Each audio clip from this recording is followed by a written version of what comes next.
This video is not intended for children. Viewer discretion is advised. If you haven't already, please like, share, and subscribe.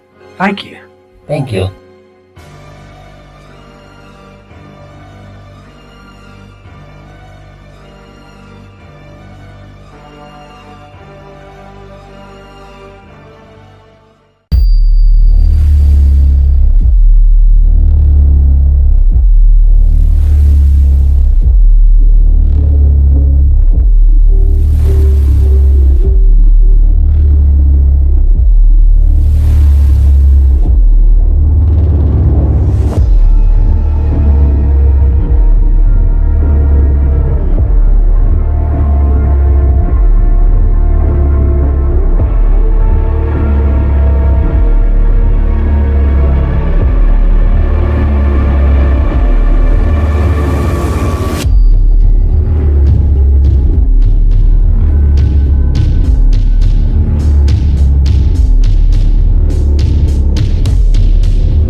Welcome.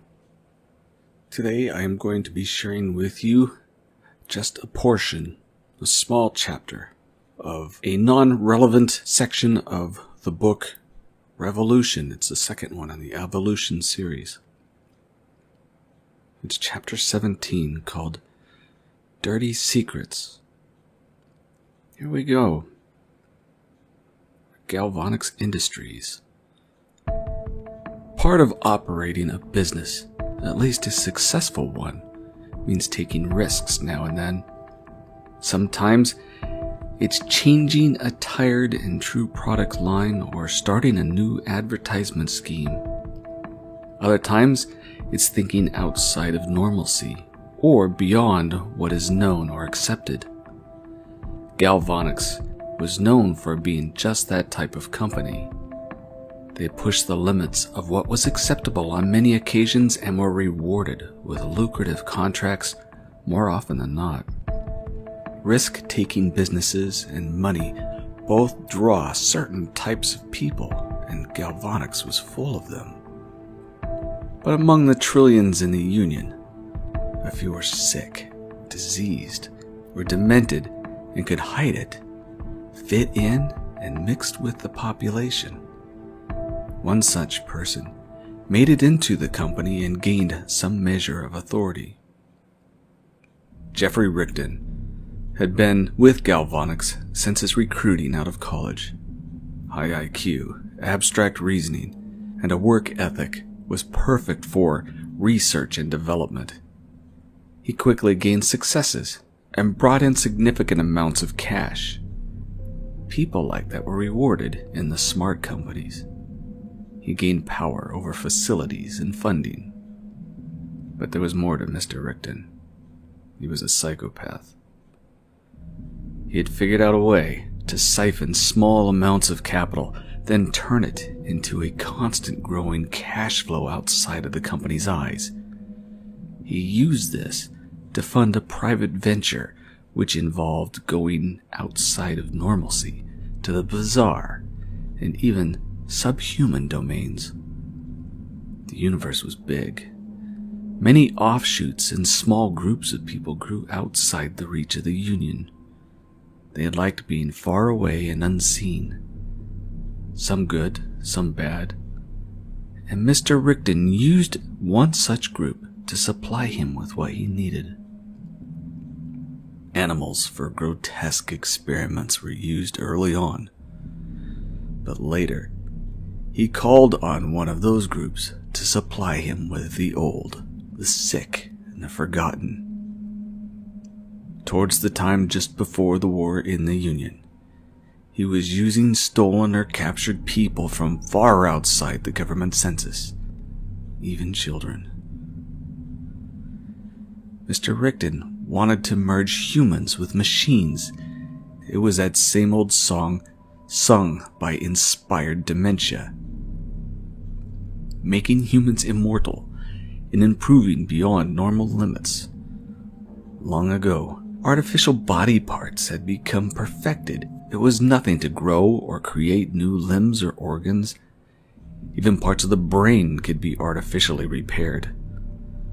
But Mr. Rickton was aiming for nanobot-controlled cell walls made of silica and graphite compounds with microcomputers all around the internal and external surfaces. Bodies filled with such cells could be programmed to do anything.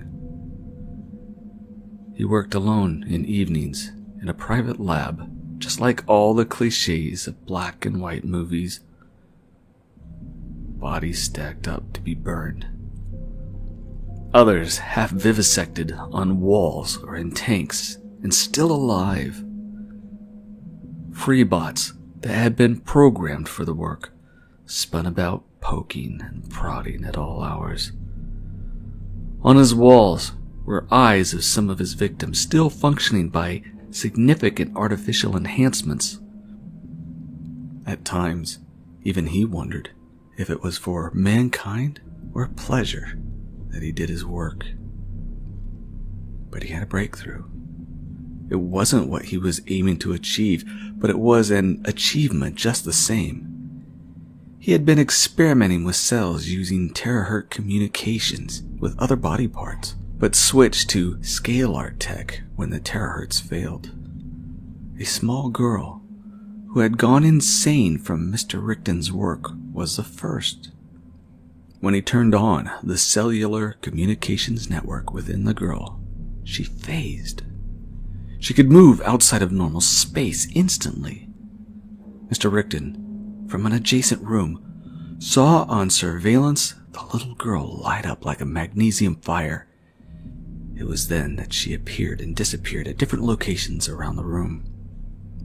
The poor, insane child kept reaching for things to play with and look at.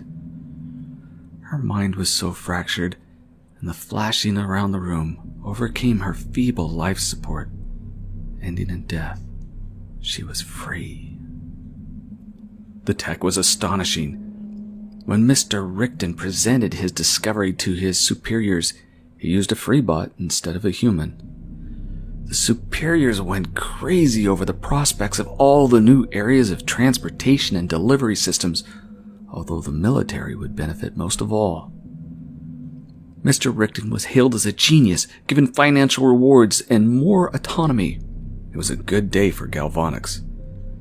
They never did ask questions about where the idea came from. Profit was king. Later in that month, Mr. Rickton tried the experiment again, but on a group of adults who still had their sanity. He succeeded in releasing 6 captives unwillingly. They escaped. Before they left, however, they destroyed all of Mr. Rickton's lab, equipment, data, and even Mr. Rickton simply by touch. After leaving the room in a blistered and fractured mess, they flashed back through space to their homes in a far remote solar system. One day they might revisit the Union.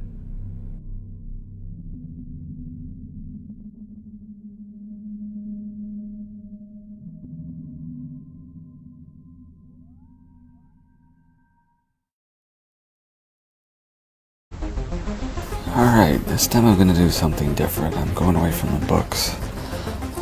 This one actually was going to be the start of a book. It even has prologue of what I started here, but then I just decided to finish it up and leave it as it is. I am reworking the first ones that I removed from Evolution.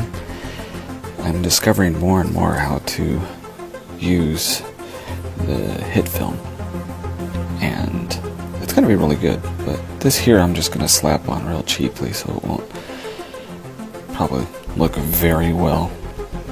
And I'm just going to do a straight reading through without any editing. So forgive me if it sounds a little odd, but yeah, like I said, this was going to be a scary one, so here we go. And I call this, well, you could figure it out yourself.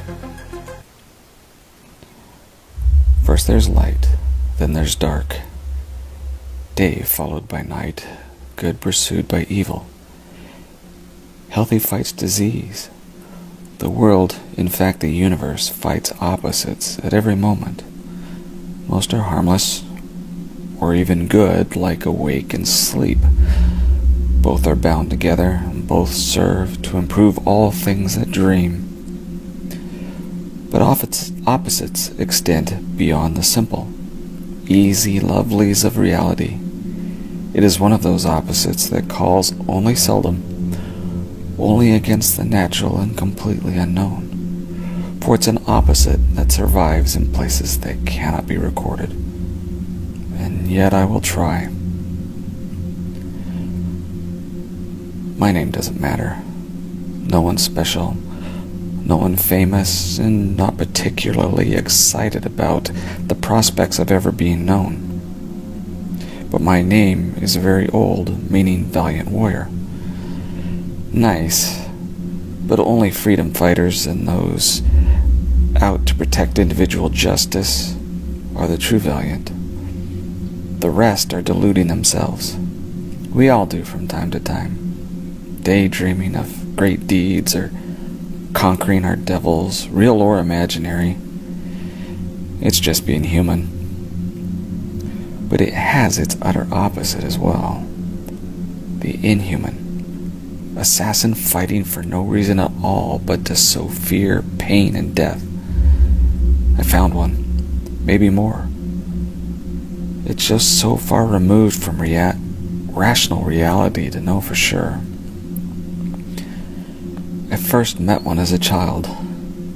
Asleep in my room, cozy and surrounded by loving family. I heard my name called out in a panic. Fearful voice. Oh, I was brave then, rising from slumber to check the room, the hallways, and the house for anyone awake. Nope. All quiet and still. Even my father, whose voice it sounded like, was snoring logs the size of Texas. It happened twice more before I started to wonder, big thoughts for a 10-year-old. If no one was awake, who called and from where? Have you ever felt a shadow crawl across your skin? The cold and shiver-inducing gale from nowhere, headed to emptiness and only reveals itself to you. That's the very one that visited me. I was 10, brave and big in my own mind, so I nearly forgot about the meeting.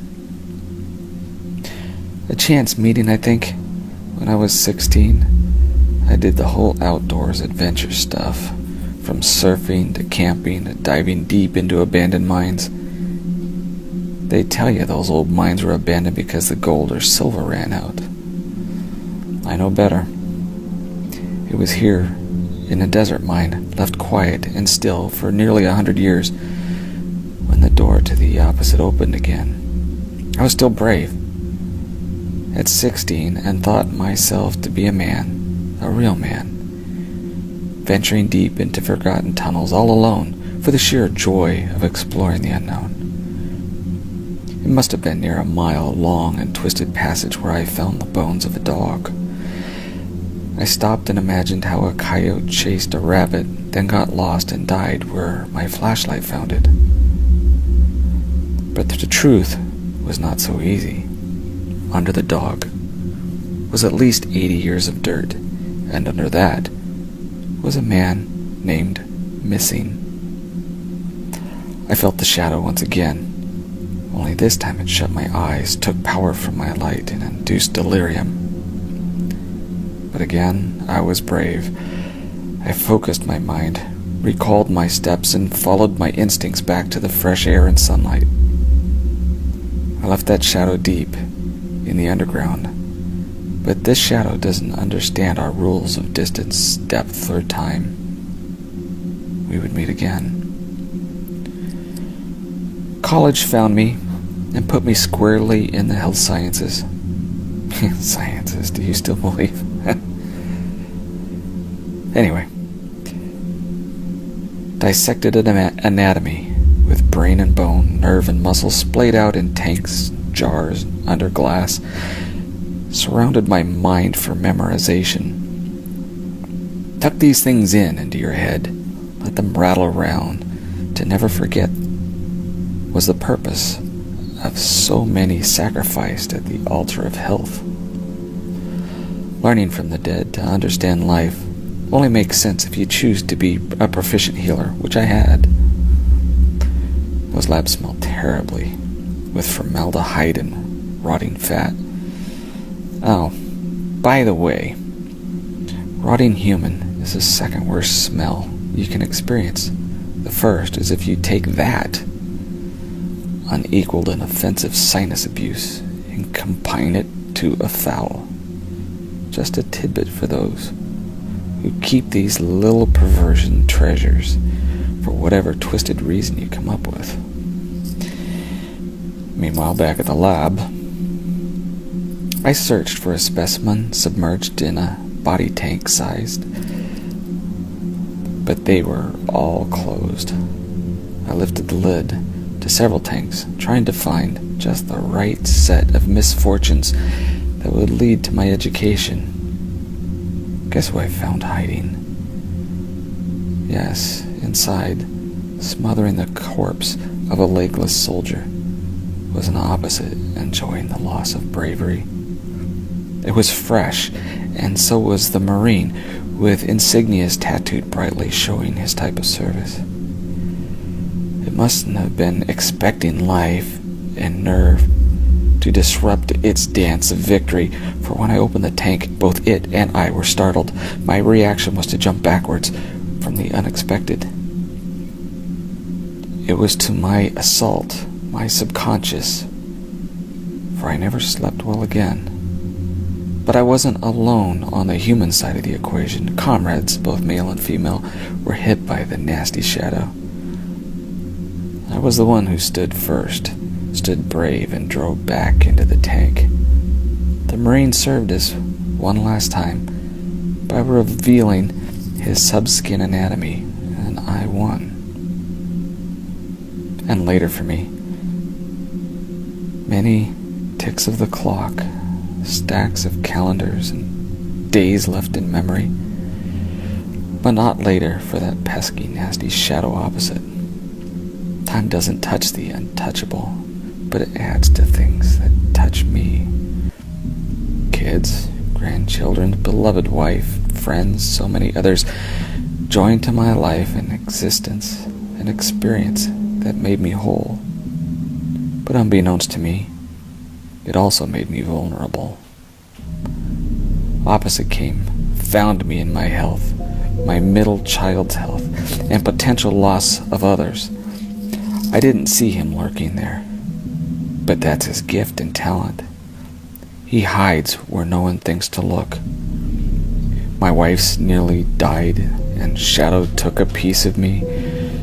Child, too. Oh, that was a doozy. Spinning, falling, losing to fear. Then came my health, and I couldn't support those I hold dear. Shadow is at the door, not knocking, but sliding under, and coming through the floor. No hope for me now, just hanging on for a little more. Time is killing me. The dreaded tick-tock, sanity fading in helplessness. I make mistakes now. Do I drive? Do I buy? Do I trust my own decisions? Maybe, maybe not. But this shadow still comes close. I see him at my feet, nibbling and grinding. I see his teeth now, face and flesh, the shadow that has hounded and hunted and finally found its quarry.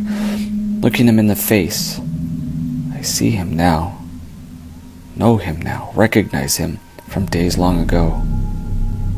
It never once left me. No, not a single tick or talk.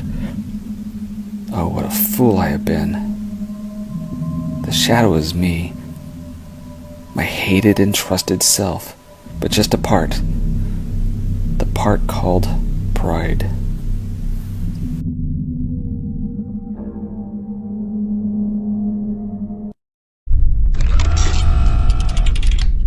No holiday for me. No.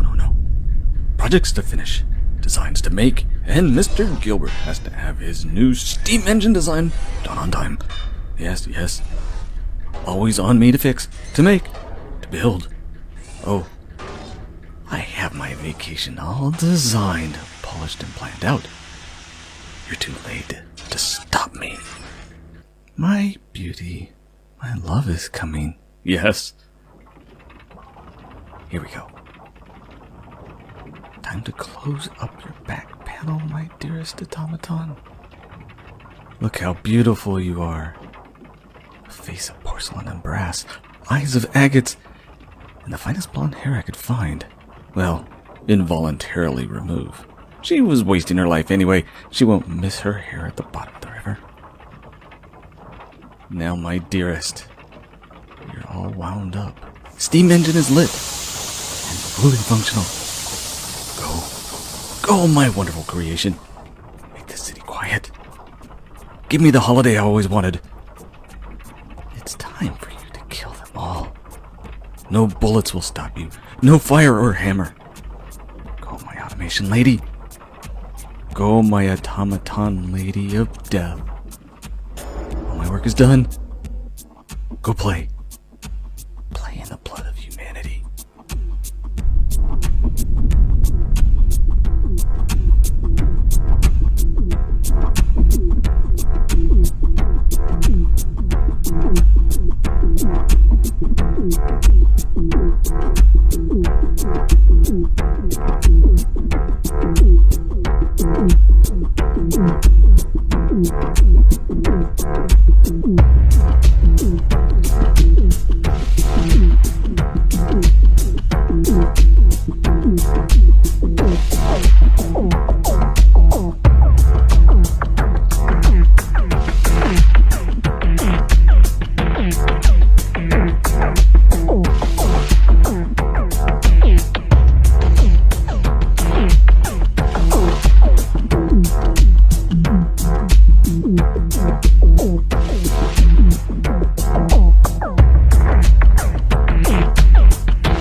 This one's kind of dark. I'm gonna read it directly from where I got it, something I've known about for a while, and I've done some investigation on it. Some of you people may have done some investigation on this as well.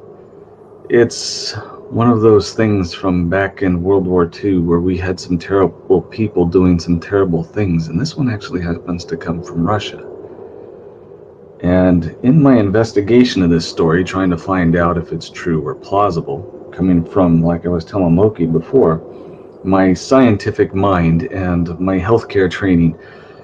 So I took it apart. I looked to see if the technology was available for the time. I looked to see if these type of people existed at the time, or in the place that they said, if everything was set up to where this could actually be true. Everything is very, very plausible, but there are strong arguments on both sides that say this isn't true, and there's strong arguments that say this is true. So what I'm going to do tonight is I'm going to read this for you, and we'll get into Loki's a little later. But realize the possibility of this being an actual story exists. And for you people who are in England, I hope it really doesn't bother your sleep too much, because this one's pretty disturbing. So, if you guys have ever heard me do my readings from my book, I'm usually in the morning when I read it. My eyes are better, my voice is better. So forgive me if I stumble, but I'm going to do my best because this one's a little long, and bear with us. And to those people who said hi to me in chat, and to Loki, hello everybody. All right, here we go. Russian researchers in the late 1940s kept 5 people awake for 15 days using an experimental gas based on stimulants. They were kept in an isolated environment to carefully monitor their oxygen intake so that the gas didn't kill them, since it was toxic in high concentrations. This was before closed-circuit cameras, so they had only a microphone and a 5-inch thick glass porthole-sized window into the chamber to monitor them.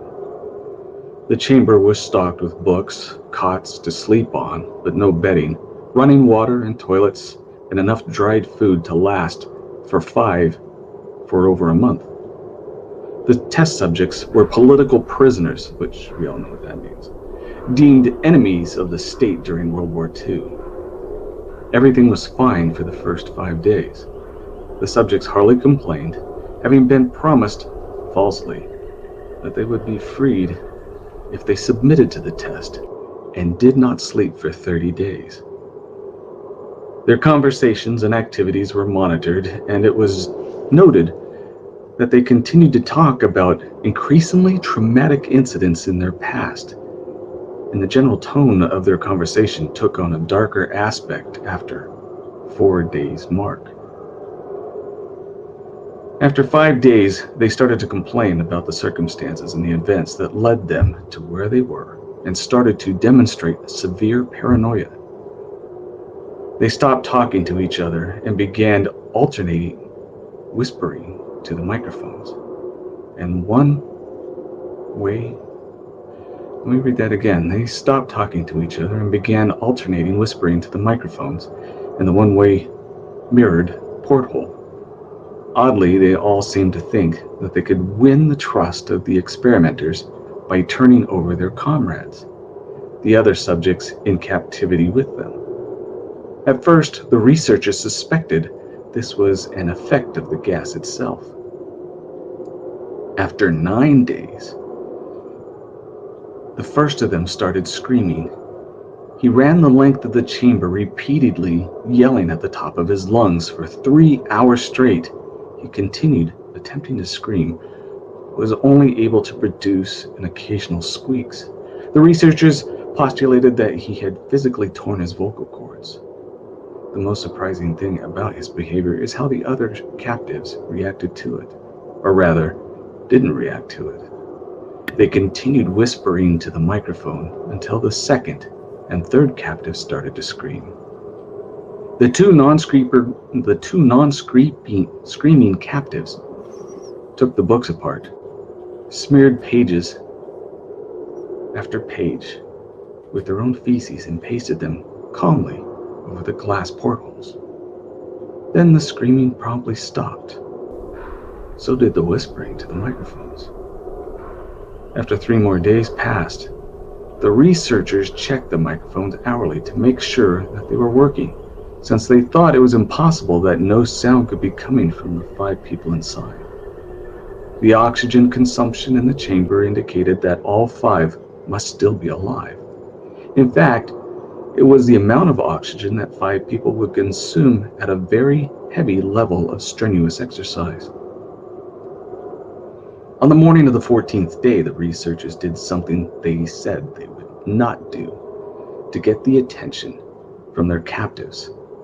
They used the intercom inside the chamber, hoping to provoke a response from the captives that they were afraid were either dead or vegetables.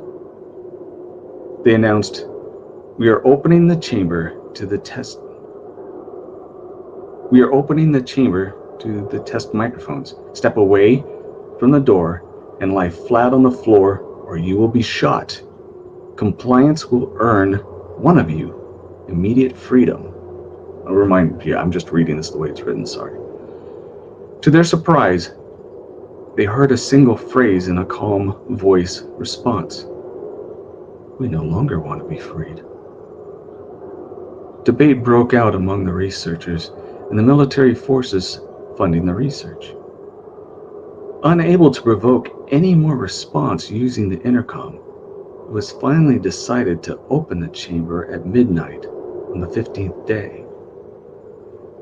The chamber was flushed of the stimulant gas and filled with fresh air, and immediately voices from the microphones began to object. 3 different voices began begging, as if pleading for their life, or the life of a loved one, to turn the gas back on. The chamber was opened and soldiers sent in to retrieve the test subjects. They began to scream louder than ever, and so did the soldiers when they saw what was inside. 4 of the subjects were still alive, although no one could rightly call the state that they were in as alive. The food rations past day 5 had not so much as been touched.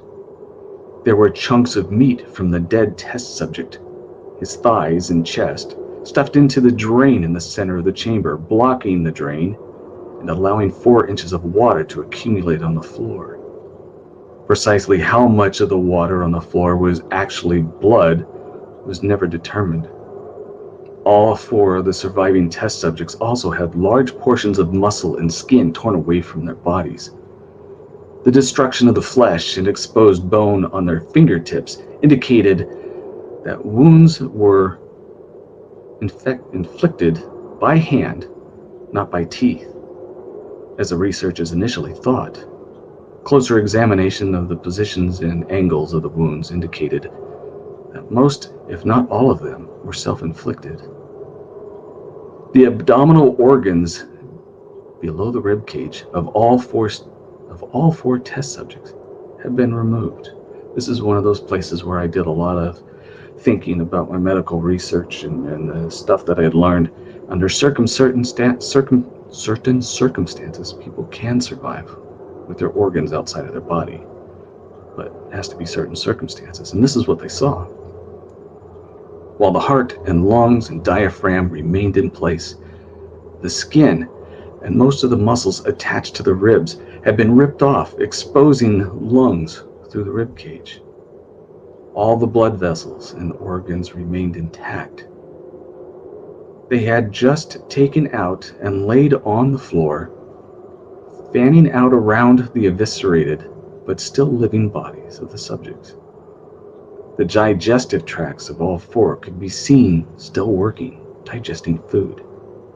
It quickly became apparent that what they were digesting was their own flesh that they had ripped off and eaten over the course of the days.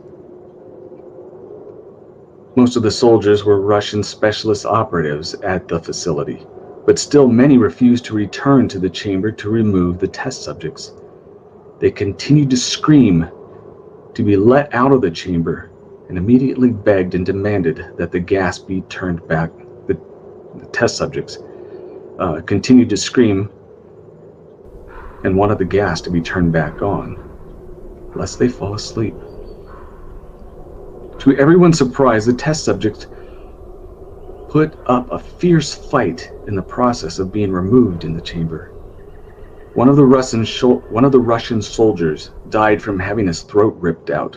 And I thought about that, and I'm thinking if their fingernails and their skin on their fingers had been removed down to the bone, it would be fairly easy for them to rip someone's throat out with their exposed bone.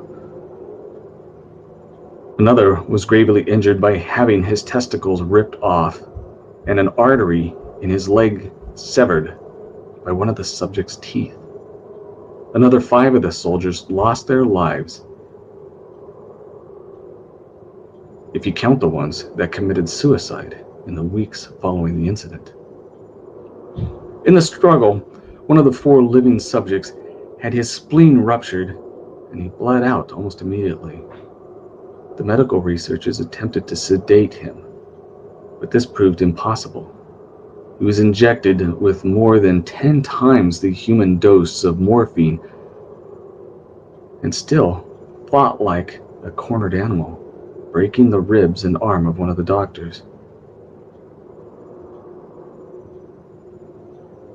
Okay, again, I gotta read this the way it's written. When Hart was seen to beat for a full 2 minutes after he had bled out to the point there was no more air in his vessels. There was no more air in his vessel system. Even after it stopped, he continued to scream and flail for another 3 minutes, struggling to attack anyone in reach, and just repeated the words, more, over and over, weaker and weaker, until he finally fell silent. Here's another one where I thought about having the heart stop. You can live without having that work if your brain has oxygen for 3 minutes, and it seemed like this is how it worked for this one. The surviving 3 test subjects were heavily restrained and moved to a medical facility. The 2 with intact vocal cords continuously begged for the gas, demanding to be kept awake. The most injured of the 3 was taken to the only surgical operating room that the facility had. In the process of preparing the subject to have his organs placed back into his body, it was found that he was effectively immune to the sedative that they had given him to prepare him for surgery. He fought furiously against the restraints with the anesthetic gas, though the anesthetic gas was brought up to put him under. He managed to tear most of the way through the 4-inch wide leather straps on one of his wrists, even though the weight of a 200-pound soldier holding his wrist was there. It took only a little more anesthetic than normal to put him under. And the instant his eyelids fluttered and closed, his heart stopped. In the autopsy of the test subject that had died on the operating table, it was found that his blood had triple the normal amounts of oxygen. His muscles that were still attached to his skeleton were badly torn, and he had broken 9 bones in his struggle to remain free from being subdued. Most of them were from the force of his own muscles that he exerted to set himself free. The second survivor had been the first of the group of the 5 to start screaming, his vocal cords destroyed. He was unable to beg or object to the surgery, and he only reacted by shaking his head violently in disapproval when the anesthetic gas was brought near him. He shook his head yes when someone suggested, reluctantly, they try the surgery without anesthetic. And it did not react for the entire 6-hour procedure of placing his abdominal organs and attempting to cover them with what remained of his skin. The surgeon presiding stated repeatedly that it should not be medically possible for the patient to still be alive. One terrified nurse assisting in the surgery stated that she had seen the patient's mouth curl into a smile several times whenever his eyes caught hers. When the surgery ended, the subject looked at the surgeon and began to wheeze loudly, attempting to talk while struggling.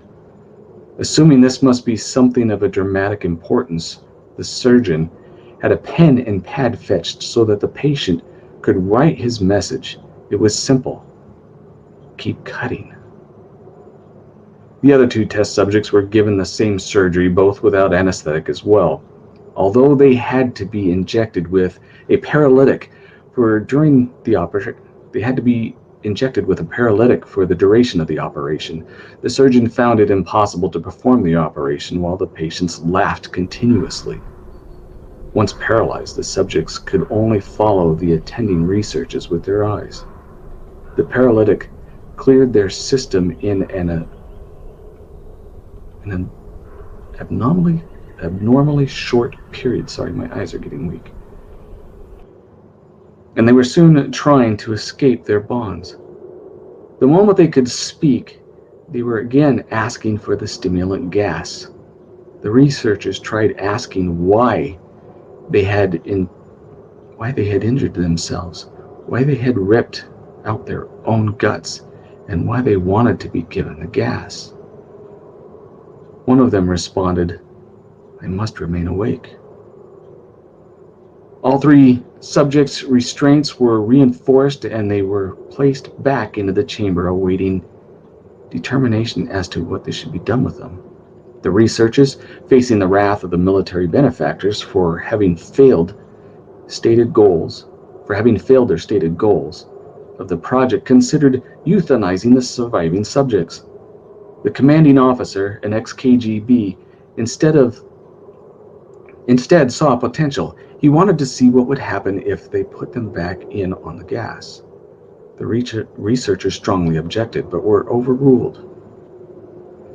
In preparation for being sealed into the chamber again, the subjects were connected to an EEG monitor and had their restraints padded for long-term confinement. And the EEG, of course, is to measure brainwaves. That was another one of the things that I had to investigate to see if they had anything that was adequate for the time, and they did. To everyone's surprise, all three stopped struggling the moment it was let slip that they were going back into the gas. It was obvious that at this point all three were putting up a great struggle to stay awake. One of the subjects that could speak was humming loudly and continuously. The mute subject was straining his legs against the leather bonds with all his might. First left, then right, then left again, for something to focus on. The remaining subject was holding his head off his pillow and blinking rapidly. Having been the first to be wired to the EEG, most of the researchers were monitoring his brainwaves in surprise. They were normal most of the time, but sometimes flatlined unexpectedly. It looked as if he were repeatedly suffering brain death before returning to normal. As they focused on paper scrolling out of the brainwave monitor, only one nurse saw his eyes slip shut at the time and moment his head hit the pillow. His brainwaves immediately changed to that of a deep sleep, then flatlined for the last time as his heart simultaneously stopped. The only remaining subject that could speak started screaming to be sealed in now. His brainwaves showed the same flat line as the one who had just died from falling asleep. The commander gave the order to seal the chamber, with both subjects inside, as well as three researchers. One of the named three immediately drew out his gun and shot the commander point blank between the eyes, then turned the gun on the mute subject and blew his brains out as well. He pointed his gun at the remaining subject, still restrained to the bed, as the remaining members of the medical and research team fled the room. "I won't be locked in here with these things. Not with you," he screamed at the man strapped at the table. "What are you?" he demanded. "I must know." The subject smiled. "Have you forgotten so easily?" the subject asked. "We are you. We are the madness that lurks within all of you, beginning to be free at the very moment in your deepest animal mind. We are what you hide from in your beds every night. We are what you sedate into silence and paralysis when you go to the nocturnal heaven where we cannot tread." The researcher paused, then aimed at the subject's heart and fired. The EEG flatlined as the subject weakly choked out, "So nearly free." All right. Again, that one, we don't know if it's true or not. I've checked. I can't tell you if it's true or not, but it is awfully disturbing. Good evening, everyone. Tonight we are going to go over the origins of the Skaven. For those of you that don't know, the Skaven are a race in the game of Warhammer, the Old World. Few radical scholars and university professors argue endlessly over the true origins of the children of the horned rat, known simply as the Skaven race. Some have speculated that the Skaven are an offshoot or variant of the beast race, while others insist that the Skaven were not descended from man at all, but an evolved and mutated version of a normal rat. However, the most terrifying thing about this subject is that the vast majority of mankind would agree that there is no such thing as a Skaven, and those that dare to speak openly about such matters are often shunned by normal society, and at worst burned at the stake for such heresy. Skaven are naturally shy, conniving, and difficult to determine, as their society and race dwell naturally in the underground tunnels far from the reach of normal observers. Along with this, Skaven would only surface during their most violent and inexplicable wars, from which, once they are defeated or victorious, their armies would simply slump back to their tunnels and mysteriously disappear from sight for many decades afterwards. The only source scholars could gather about the first existence of the Skaven was mentioned in an old Tilian tale called The Doom of Kavasvar. The version most commonly referenced by scholars is an ancient epic poem of 13 stanzas. 13. In either the original Tilian or a translation, copies of this tale have all been destroyed or have gone missing over the course of centuries. Some speculate that imperial authorities accused the text of being heretical and burned all the knowledge it held. Others believe that the Skaven might have even had a hand in its disappearance. The tale, however, lives on in the lands of Tilia, as the story is a very common piece of folklore among the many farmers and commoners that live in the rolling countryside of the land. Indeed, the Tilians of that land are far closer to these vermin than many would care to admit, and this old story was once foretold by their grandfathers' grandfathers' grandfathers in ages long ago, in a time when one of mankind's cities was truly at its pinnacle. Once upon a time, long, long ago, men and dwarves lived together beneath the roof of one great city. Some said it was the oldest and greatest city in the world, and it existed before the time of the Longbeards and Manlings, built by an older and wiser hand in the dawn of the New World. The city lay both above and below the earth, in keeping with the nature of the populace that dwelled there. The dwarves ruled in their great halls of stone below the ground, and wrestled the fruits of the rock free with their daily long toil, while the manlings reaped the fields of swaying corn that surrounded the city with a patchwork of blanket and gold. The sun smiled, men laughed, and everyone was happy. Of course, everyone was happy. A long time ago in a, land far, far away. One day, the men of the city decided that they should give praise to their gods for their good fortunes. They planned a temple such as the world had never seen before. Of course, that always works to, someone's advantage. In the central square of a colossal hall would be built and topped with a single cloud-piercing tower. A tower so tall it would touch the very heart of the heavens, because that's always a good thing. After much planning and with the help of the Longbeards, they set about their monumental task of building it. Weeks became months, and months became years, and still the manlings built and built and built. Men grew old and gray working on that great temple, their sons continuing their work through summer sun, winter rain. At last, after many generations, work began on the great spire itself. Years passed, and the tower reached such a height that the manlings found it ever more difficult to take the stone up to the top. Eventually, the work slowed to a crawl, and finishing the tower seemed impossible. Then one came among the men of the city who offered his help in the great scheme.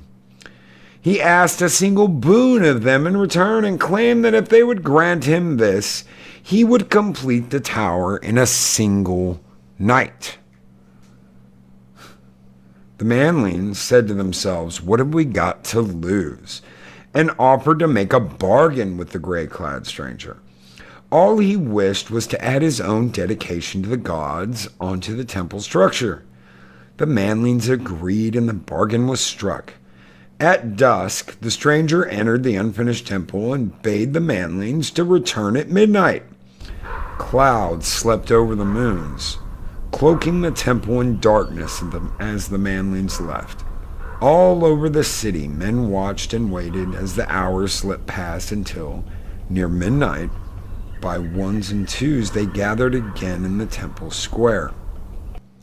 The wind blew and the clouds parted as they gazed up at the temple. It rose like an unbroken lance against the sky, pure and white. At its very peak, a great horned bell hung gleaming coldly in the moonlight. The stranger's dedication to the gods was there, but of the stranger himself, there was no sign. The manlings rejoiced that their father's work had been finished. They surged forward to enter the temple. Then, at the stroke of midnight, the great bell began to toll. Once, twice, thrice. Slow, heavy waves of sound rolled across the city. 4, 5, 6 times the bell rang, like the torpid pulse of a bronze giant. 7, 8, 9.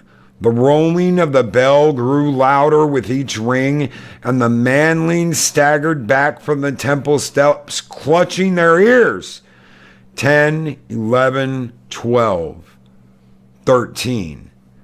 At the 13th strike, lightning split the skies and thunder echoed through the night. High above, the dark circle was lit by a bright flash, and all fell ominously silent. The manlings fled to their beds, frightened and puzzled by the portents they had seen. Next morning they arose to find that the darkness had come to their city. Brooding storm clouds reared above the rooftops, and such rains fell as had never been seen before. Black like ash, the rain fell and puddled in the streets, slicking the cobbles with darkly iridescent colors. At first, some of the manlings didn't worry. They waited for the rain to stop so that they might resume their work. But the rain didn't stop. The winds blew stronger and lightning shook the high tower. Days stretched into weeks, and still the rain did not stop. Each night the bell tolled 13 times, and each morning the darkness lay across the city. The manlings became fearful and prayed to their gods. Still the rains did not stop, and the black clouds hung like a shroud over the fields of flattened corn. The manlings went to the dwarves and beseeched their help. The Longbeards were unconcerned. What matter a little rain on the surface? In the bosom of the earth all was warm and dry. Now the manlings huddled in their dwellings, fear gnawing at their hearts. They sent some of their number to faraway places to seek help, but none of them returned. Some went to the temple to pray and sacrifice their dwindling food to the gods, but they found the temple door shut. The rain grew heavier. Dark hailstones fell from the sky and crushed the sodden crops. The giant bell tolled the death knell over the terrified city. Soon great stones cleft the heavens, rushing down like dark meteors to smash the homes of the manlings. Many sickened and died from no apparent cause, and the newborn babies of the manlings were hideously twisted. Skulking vermin devoured what little stored corn there was left, and the manlings began to starve. The manling elders went to see the dwarves again, and this time demanded their help. They wanted to bring their folk below ground to safety. They wanted food. The Longbeards grew angry and told the manlings that lower workings were flooded and their food had also been devoured by rats. There remained barely enough food and shelter for them and their kinsmen. They cast the manlings out of their halls and closed their doors once more. In the ruins of the city above, each day became more deadly than the last. The manlings despaired and called for succor from the dark gods, whispered the names of forgotten demon princes in the hope of salvation, but none came. Instead, the vermin returned bigger and bolder than ever. Their slinking bird shapes infested the broken city, feasting on the fallen and pulling down the weak. Each midnight the bell tolled 13 times on high, seeming now brazen and triumphant. The manlings lived as hunted creatures in their own city, as great rat packs roamed the streets in search of them. At last, the desperate manlings took up such weapons as they had and beat upon the dwarven doors, threatening that if they did not emerge, they would drag them out by their beards. No reply came from within. The manlings took up beams and battered down the doors to reveal the tunnels below, dark and empty. Stealing themselves, the pitiful remnants of the city's once proud populace descended into the pits. In the ancient hall of kinship, they found the dwarves, now naught but gnawed bones and scraps of cloth, and there they saw by the dying light of their torches the myriad eyes about them, glittering like liquid midnight as the rats closed in for the kill. The manlings stood back to back and fought for their lives, but against such implacable ferocity and countless numbers of the verminous horde, their weapons were useless. The tide of monstrous rats flowed over them one by one, dragging them down to be torn apart, the yellow chiseled teeth sinking into their soft flesh, the dark tufted mass drowning their pitiful screams with their hideous chittering. The Skavens care little for the past and do not keep any record of history. For a Skaven, there are only 2 times worth thinking about. Right now, when they are not ruling the world, and very soon, when they will be. The only history the Skaven do consider worthy of, though, is personal rather than racial. One might recall such things as the glory days, when you rose in power in a sect, or the despicable enemy that brought about your downfall. But rarely would you think about your origins, or any great achievements of any Skaven other than yourself. They have no rituals or remembrances of their dead, for the Skaven are a jealous breed, who rather undermine their fellows and praise them for their achievements. Beyond this, they have no real or consistent concept of time or dates, nor years, generations, or ages. Therefore, the history of the Skaven remains unknown, mostly unknowable to the inhabitants of the old world. Skaven themselves do not care about it. The few humans who make an effort to collect and catalog it find themselves facing insurmountable difficulties. The only sources available are those few humans who have witnessed the culmination of Skaven plans and somehow managed to live to tell the tale. Moreover, it is clear that many human agents, for reasons both nefarious and well-intentioned, have actively purged or altered what few records exist of the rat men's actions, and persecute those who search these areas too deeply. Whatever the case, what little bits of the history that can be gathered, they're taken from scripts and folklore, from tales and legends passed down by the generations from time long ago. And that is what we know. Thank you so very much, everyone who has popped in here tonight. Thank you all for listening to these tales. It has been a wonderful experience to get to do this in the month of October.